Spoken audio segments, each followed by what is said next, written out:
वो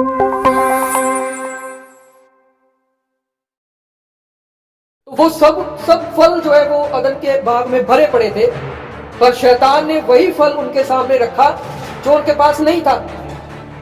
उनके सामने वही चीज रखी जो उनके पास नहीं थी, वही उनको दिखाया जो उनके पास नहीं था। समझ पा रहे? इसी प्रकार आज भी वो काम करता है, आपके विचारों में जाकर के वो काम करता है। उसके पास और कुछ भी उसके पास ऐसा नहीं है कि वो काम करे। वो ऐसे नहीं करेगा कि सामने उतरेगा और आपने कुछ ऐसा सोचा समझा या देखा होगा या इमेजिनेशन कर लिया कि उसके हाथों से कुछ शक्ति निकलेगी, बिजली निकलेगी, आप पर बरसाएगा। ऐसा कुछ नहीं है, वो विचारों में जाकर काम करेगा। Hallelujah, hallelujah. पतरस जब इस पत्री को लिख रहा था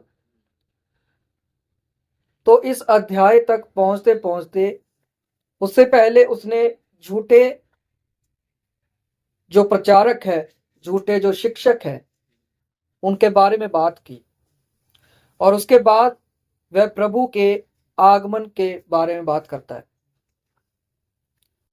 और विश्वासी लोगों को वह ये बता रहा है कि आपको परमेश्वर के आगमन के लिए तैयार रहना है। साथ ही साथ आपको प्रतिदिन जागते रहना है। और ये जागना वैसा जागना नहीं है जब हम शरीर में जाग रहे हैं, तो ये जागना है आत्मिक रीति से जागना। सबसे पहली चीज, जब कोई भी व्यक्ति आत्मिक रीति से जागता नहीं है तो वह ऐसे युद्धों में फंस जाएगा जिसके बारे में उसने कभी सोचा भी नहीं होगा। हो सकता है एक व्यक्ति रात को प्रार्थना करके सो जाता है और उसके बाद सपनों के अंदर वह परेशान हो जाता है, क्योंकि उसने कभी सोचा ही नहीं कि उसके लाइफ में या उसके जीवन में कोई वह ऐसे काम कर रहा है जिससे कि उसको बुरे सपने आए, या जिससे कि सपनों के अंदर वो किसी से फाइट करे या कुछ दुष्ट आत्माओं को देखे या ऐसी चीजों को देखे जिनके बारे में भी वो सोचता भी नहीं है। ये एक निशानी है कि वह व्यक्ति जो है वह आत्मिक रीति से जागा हुआ नहीं है। हालेलुया।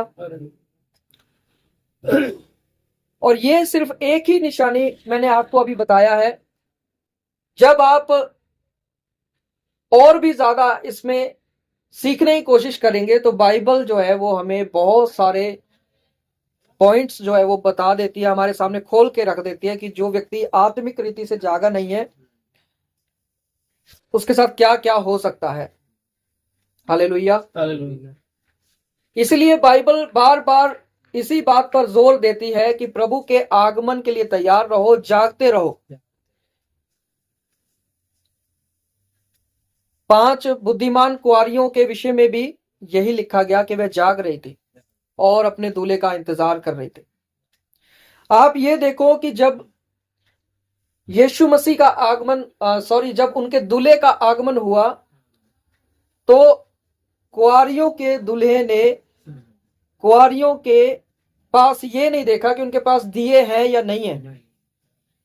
दिए सबके पास थे, परंतु जो उनका दूल्हा था उसने कुंवारियों के भीतर ये देखा कि उनमें तेल है कि नहीं है। Hallelujah, hallelujah.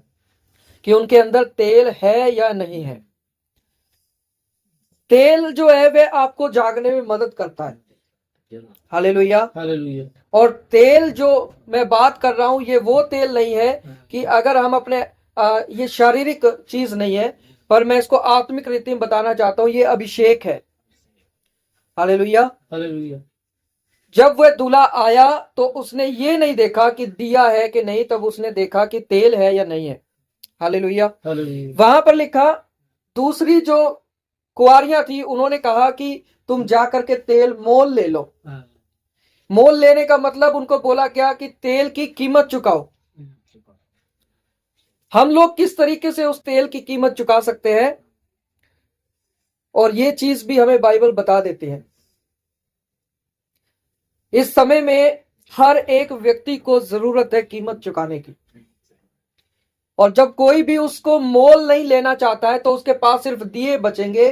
परमेश्वर आपको एक बार तेल दे देगा, पर वो तेल समय सिर्फ खत्म होता चला जाएगा।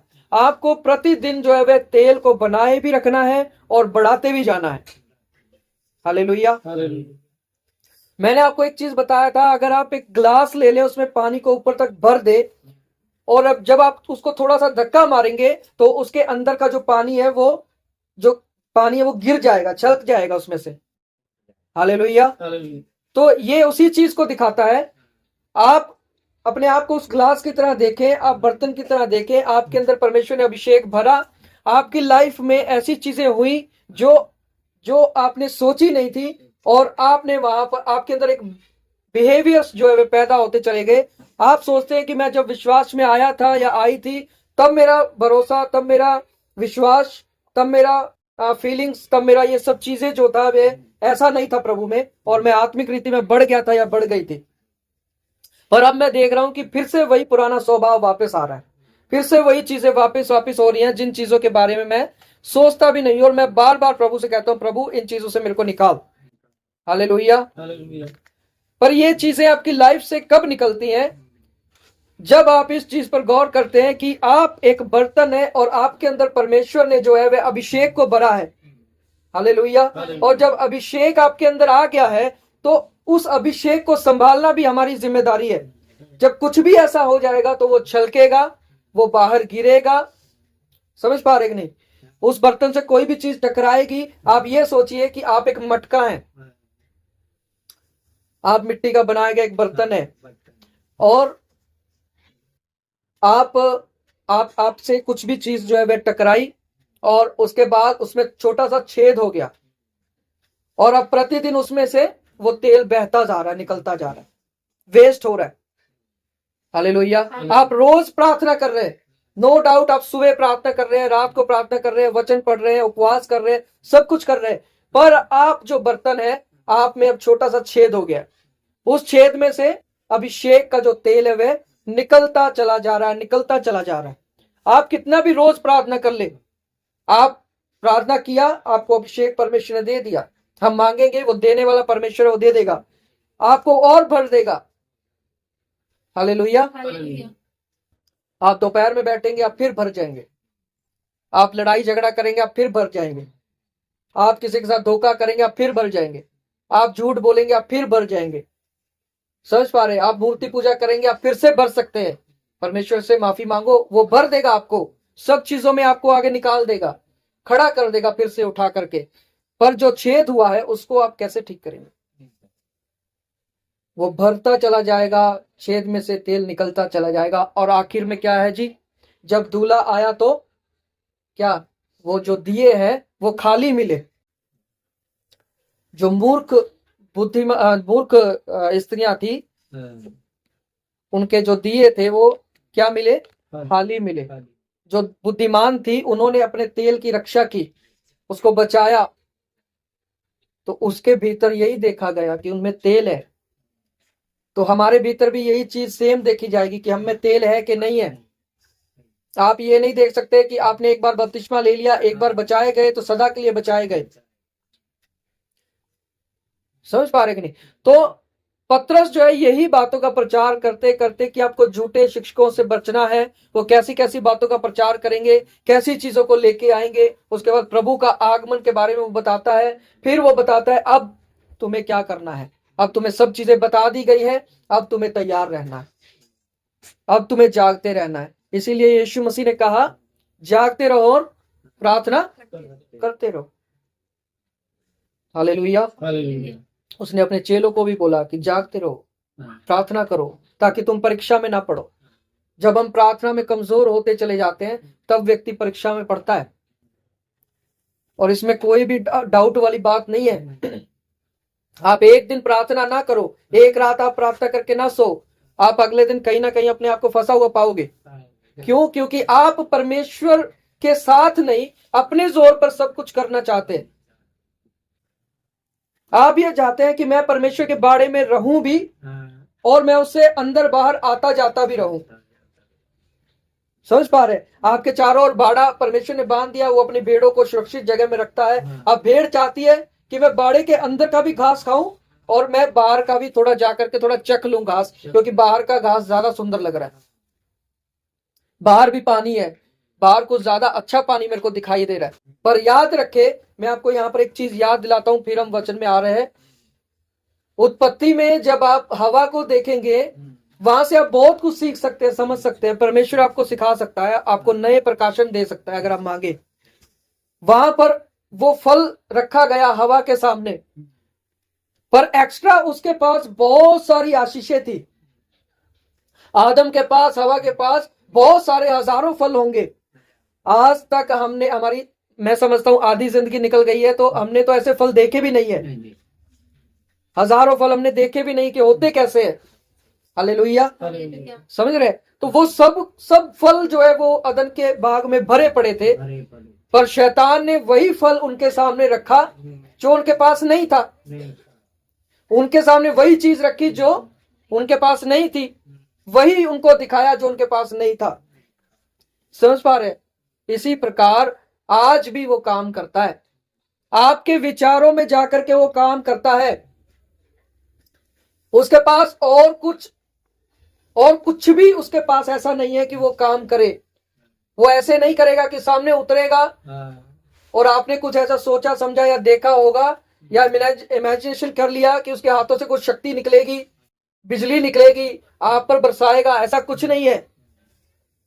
वो विचारों में जाकर काम करेगा।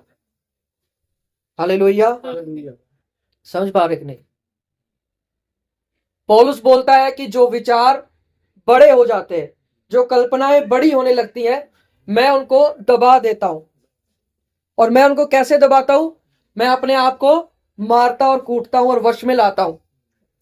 अब सोचिए, वहां पर उसके अंदर विचार डाले जा रहे थे, पर वो अपने आप को मारता था और कूटता था, अपने शरीर को वश में लाता था कि जो उसको खाना है वो ना खाए, जो उसको बोलना है वो ना बोले। समझ पा रहे? जो उसको करना है वो ना करे। इसलिए वो रोमियो में लिखता है, कहता है जो अच्छा काम की मैं कोशिश करता हूं करने की, वो मुझसे बन नहीं पड़ता है, पर जो बुरा काम मैं नहीं करना चाहता हूं वो मुझसे हो जाता है। ये क्यों होता है, कैसे हो जाता है? बोलता है तो मैं करने वाला मैं नहीं हूं। अब आप ये भी जान लीजिए, अगर यही सच्चाई आपके साथ है कि आप अगर वो काम जिसको आप अच्छा समझते हैं आपसे होता नहीं और बुरा काम हो जाता है, तो वो करने वाले आप नहीं है। पौलुस बताता है वो करने वाला मैं नहीं हूं।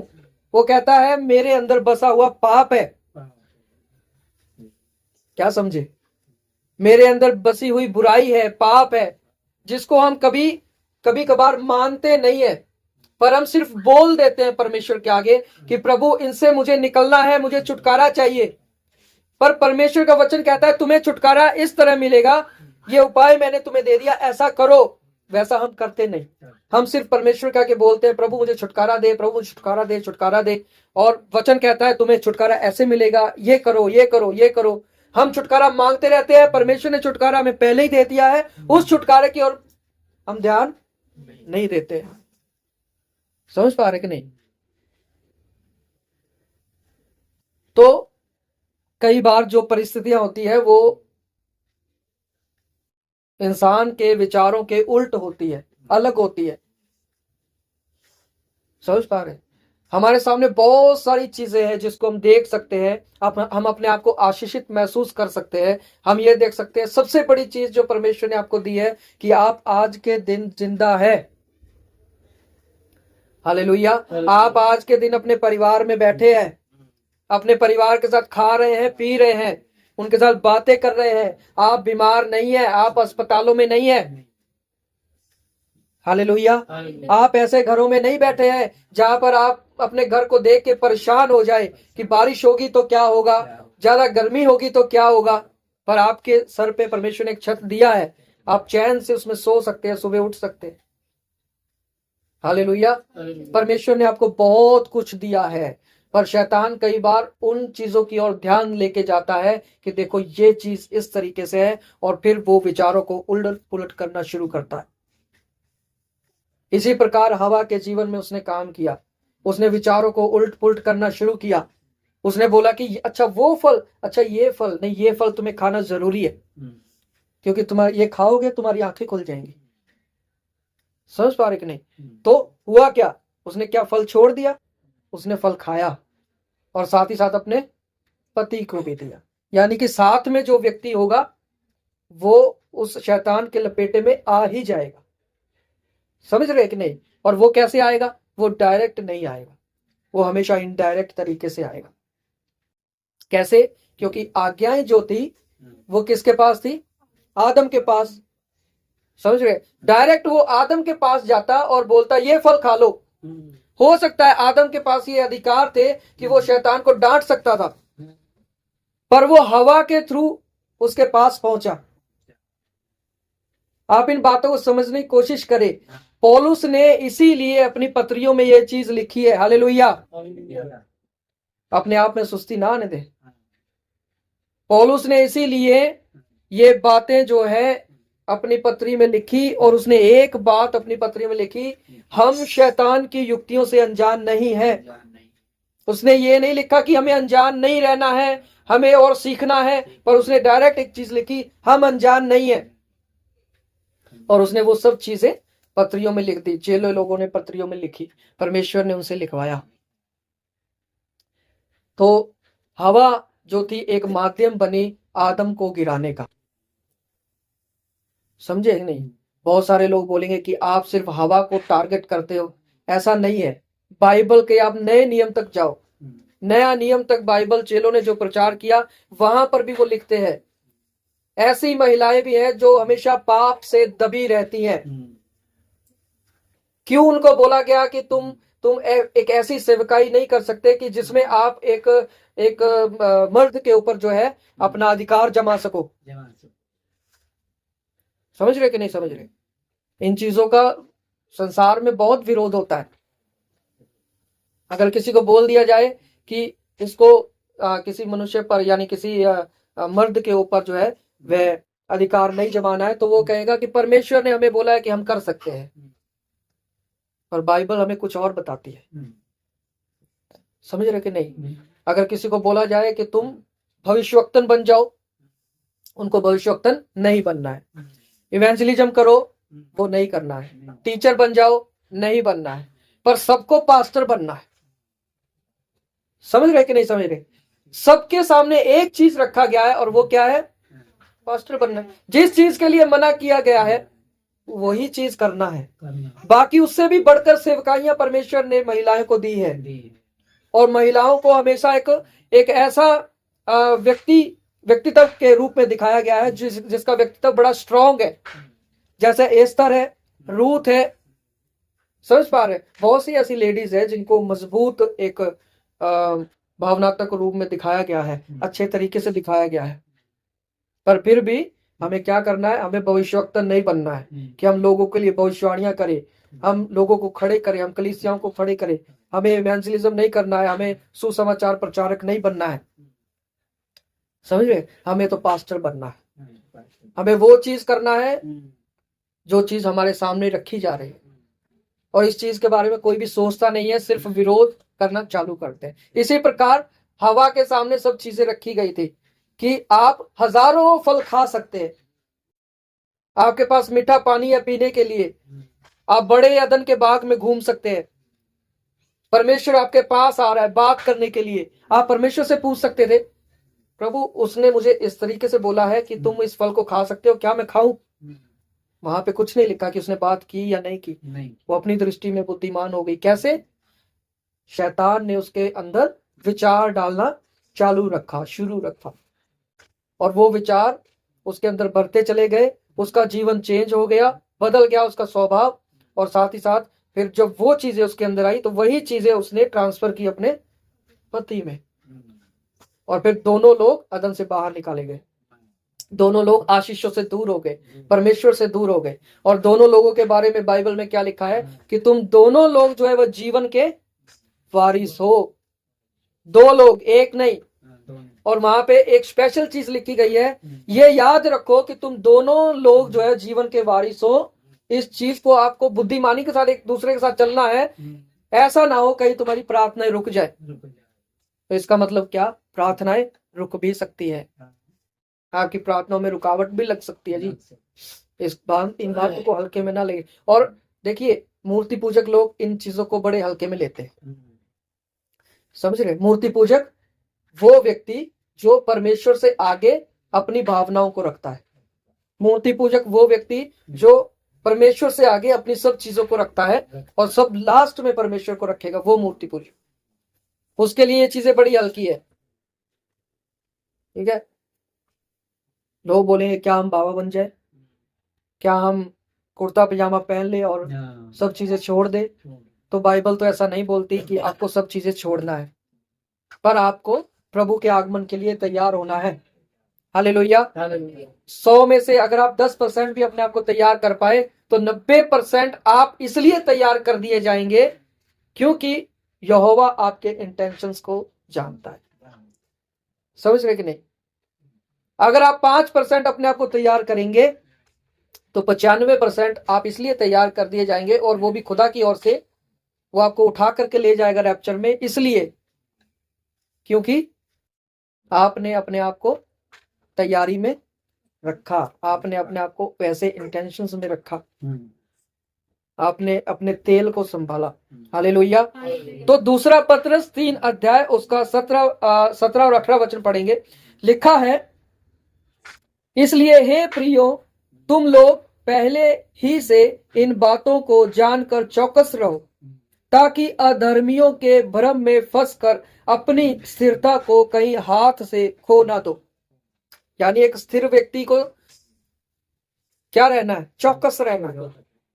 स्थिर व्यक्ति को ज्यादा चौकस रहने की जरूरत है, कहीं वो फिसल ना जाए। कई लोग बोलते हैं ना कि मैं तो स्थिर हूं, मैं तो ज्यादा आत्मिक हूं, मैं तो प्रार्थना करने वाला हूं, मैं तो उपवास करने वाला हूं। ऐसे व्यक्तियों को ज्यादा ध्यान देने की जरूरत है, कहीं वो फिसल ना जाए जी। हालेलुया। आगे लिखा है, पर हमारे प्रभु और उद्धारकर्ता यीशु मसीह के अनुग्रह और पहचान में बढ़ते जाओ।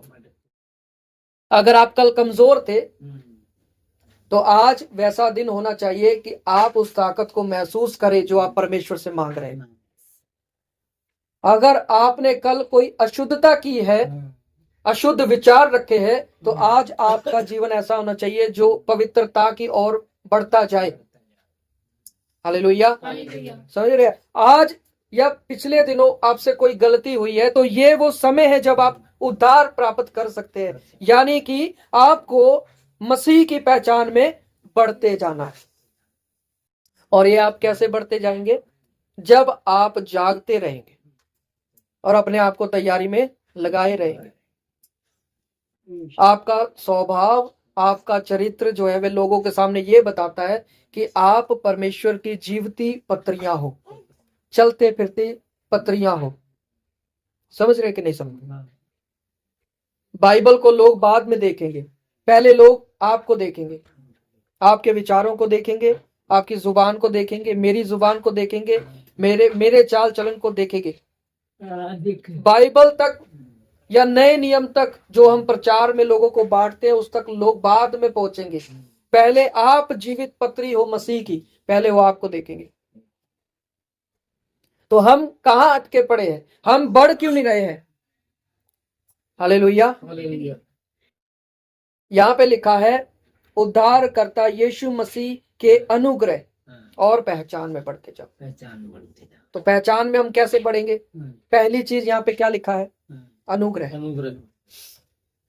जिस व्यक्ति के ऊपर परमेश्वर की कृपा है, जिस व्यक्ति के ऊपर परमेश्वर की ग्रेस है, अनुग्रह है, वो व्यक्ति लगातार जो है परमेश्वर के स्वभाव में, चरित्र में, उसकी पहचान में बढ़ता जाएगा। और लोग खुद आपके विषय में गवाही देंगे कि आप जो है पहले के समान नहीं है, अब बदल गए। हालेलुया। समझ गए कि नहीं। तो इसी तरीके से हमको लगातार जो है ध्यान देना है कि हम किन बातों की ओर ध्यान दे रहे हैं। क्या ये बातें वो है जो हमें मसीह के स्वभाव में बढ़ा रही है। क्या ये बातें वो है जो हमें ये दिखा रही है कि हम कितने आशीषित हैं। प्रभु ने हमारे चारों ओर ऐसी आशीष लगा के रखी है। हालेलुया। आयूब के विषय में शैतान खुद बोलता है शैतान खुद बता रहा था उसको, परमेश्वर को, कहता है तूने ही तो उसके चारों ओर बाड़ा लगा। समझ रहे कि नहीं। हाँ। तो कई बार हम खुद जो है ऐसी चीजें करते हैं जब हम उस बाड़े से बाहर जाने की कोशिश करते हैं।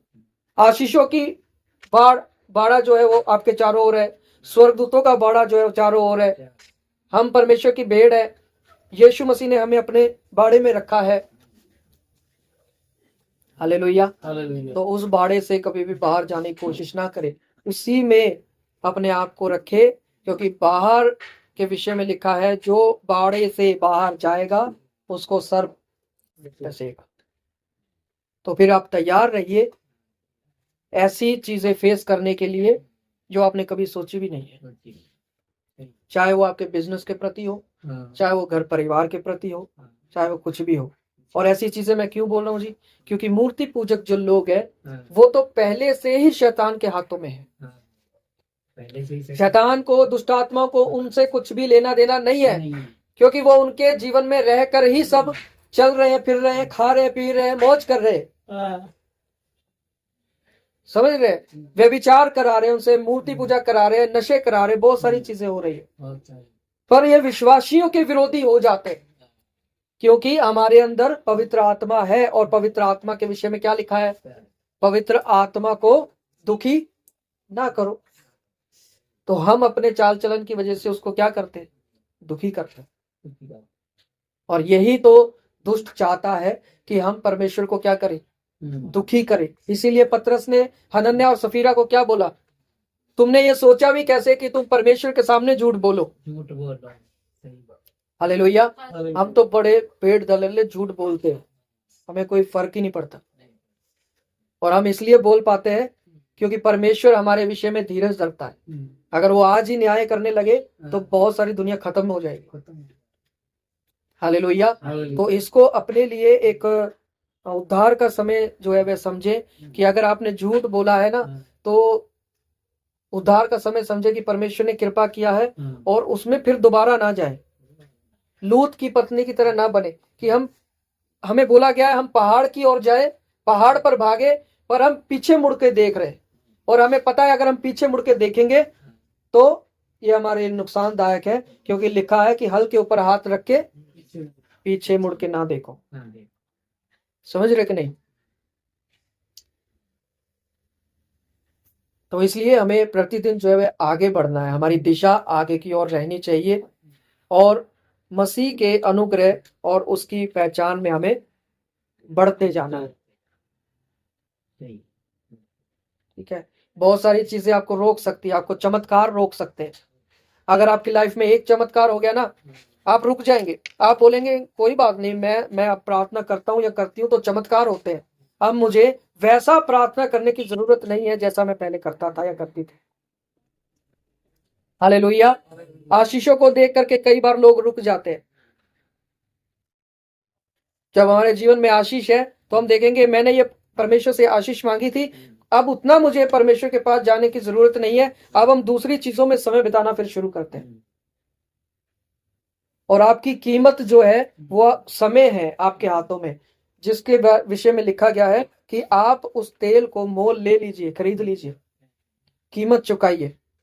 और कीमत है आपका कीमती समय। हालेलुया।